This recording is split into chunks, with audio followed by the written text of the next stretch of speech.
அதிகாரம் 10.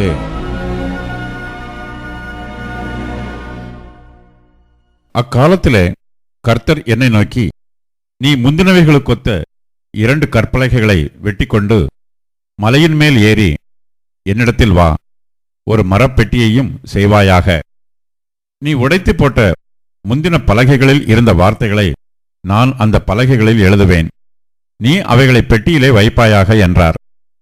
அப்படியே நான் சீத்தி மரத்தினால் ஒரு பெட்டியைச் செய்து முந்தினவைகளுக்கு ஒத்த 2 கற்பலகைகளை வெட்டி அவைகளை என் கையிலே எடுத்துக்கொண்டு மலையில் ஏறினேன். முன்னே சபை கூடி வந்த நாளில் கர்த்தர் மலையில் அக்கினி நடுவிலிருந்து உங்களுக்கு விளம்பின 10 கற்பனைகளையும் அவர் முன் எழுதியிருந்த பிரகாரம் அந்த பலகைகளில் எழுதி அவைகளை என்னிடத்தில் தந்தார். அப்பொழுது நான் திரும்பி மலையிலிருந்து இறங்கி அந்த பலகைகளை நான் செய்த பெட்டியிலே வைத்தேன். கர்த்தர் எனக்கு கட்டளையிட்டபடியே அவைகள் அதிலே வைத்திருக்கிறது. பின்பு இஸ்ரவேல் புத்திரர் பெனாயாக்கானுக்கு அடுத்த பேரோத்திலிருந்து மோசராவுக்கு பிரயாணம் பண்ணினார்கள்.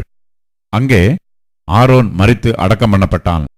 அவன் ஸ்தானத்திலே அவன் குமாரனாகிய எலெயாசார் ஆசாரியனானான். அங்கே இருந்து புத்கோதாவுக்கும் புத்கோதாவிலிருந்து ஆறுகளுள்ள நாடாகிய யோத்பாத்துக்கும் பிரயாணம் பண்ணினார்கள். அக்காலத்திலே கர்த்தருடைய உடன்படிக்கை பெட்டியை சுமப்பதற்கும் இந்நாள் வரைக்கும் நடந்து வருகிறது போல கர்த்தருடைய சன்னதியிலே நின்று அவருக்கு ஆராதனை செய்வதற்கும் அவர் நாமத்தை கொண்டு ஆசீர்வதிப்பதற்கும் கர்த்தர் லேவியின் கோத்திரத்தை பிரித்தெடுத்தார். ஆகையால் லேவிக்கு அவன் சகோதரரோட பங்கும் சுதந்திரமும் இல்லை. உன் தேவனாகிய கர்த்தர் அவனுக்கு சொன்னபடி கர்த்தரே அவனுக்கு சுதந்திரம். நான் முந்திர பிரகாரமாகவே 40 நாள் இரவும் பகலும் மலையில் இருந்தேன். கர்த்தர் அந்த முறையும் என் மன்றாட்டை கேட்டு உன்னை அழிக்காமல் விட்டார். கர்த்தர் என்னை நோக்கி, நான் கொடுப்பேன் என்று அவர்களுடைய பிதாக்களுக்கு ஆணையிட்ட தேசத்தில் அவர்கள் போய் அதை சுதந்திரித்துக் கொள்ளும்படி நீ எழுந்து ஜனத்திற்கு முன்பாக பிரயாணப்பட்டு போ என்றார்.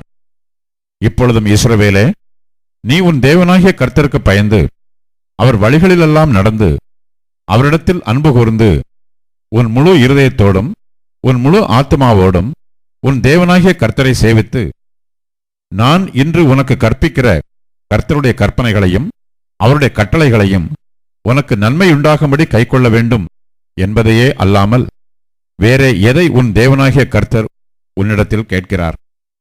இதோ வானங்களும் வானாதி வானங்களும் பூமியும் அதிலுள்ள யாவும் உன் தேவனாகிய கர்த்தருடையவைகள்.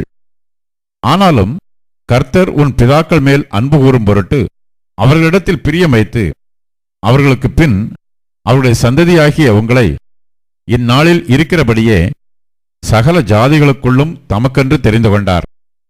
ஆகையால் நீங்கள் இனி உங்கள் பிடரியை கடினப்படுத்தாமல் உங்கள் இருதயத்தின் நிமித்தோலை விருத்த சேதனம் பண்ணுங்கள். உங்கள் தேவனாகிய கர்த்தர் தேவாதி தேவனும் கர்த்தாதி கர்த்தரும் மகத்துவமும் வல்லமையும் பயங்கரமுமான தேவனுமாய் இருக்கிறார். அவர் பட்சபாதம் பண்ணுகிறவரும் அல்ல, பரிதானம் வாங்குகிறவரும் அல்ல.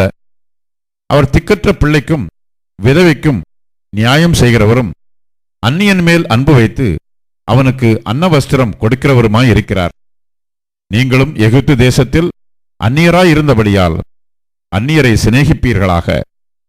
உன் தேவனாகிய கர்த்தருக்கு பயந்து அவரை சேவித்து அவரை பற்றி கொண்டிருந்து அவருடைய நாமத்தை கொண்டு ஆணையிடுவாயாக. அவரே உன் புகழ்ச்சி. உன் கண் கண்ட இந்த பெரிய பயங்கரமான காரியங்களை உன்னிடத்தில் செய்த உன் தேவன் அவரே. உன் பிதாக்கள் 70 பேராய் எகிப்துக்கு போனார்கள். இப்பொழுதோ உன் தேவனாகிய கர்த்தர் உன்னை திரட்சியிலே வானத்தின் நட்சத்திரங்களைப் போல் ஆக்கினார்.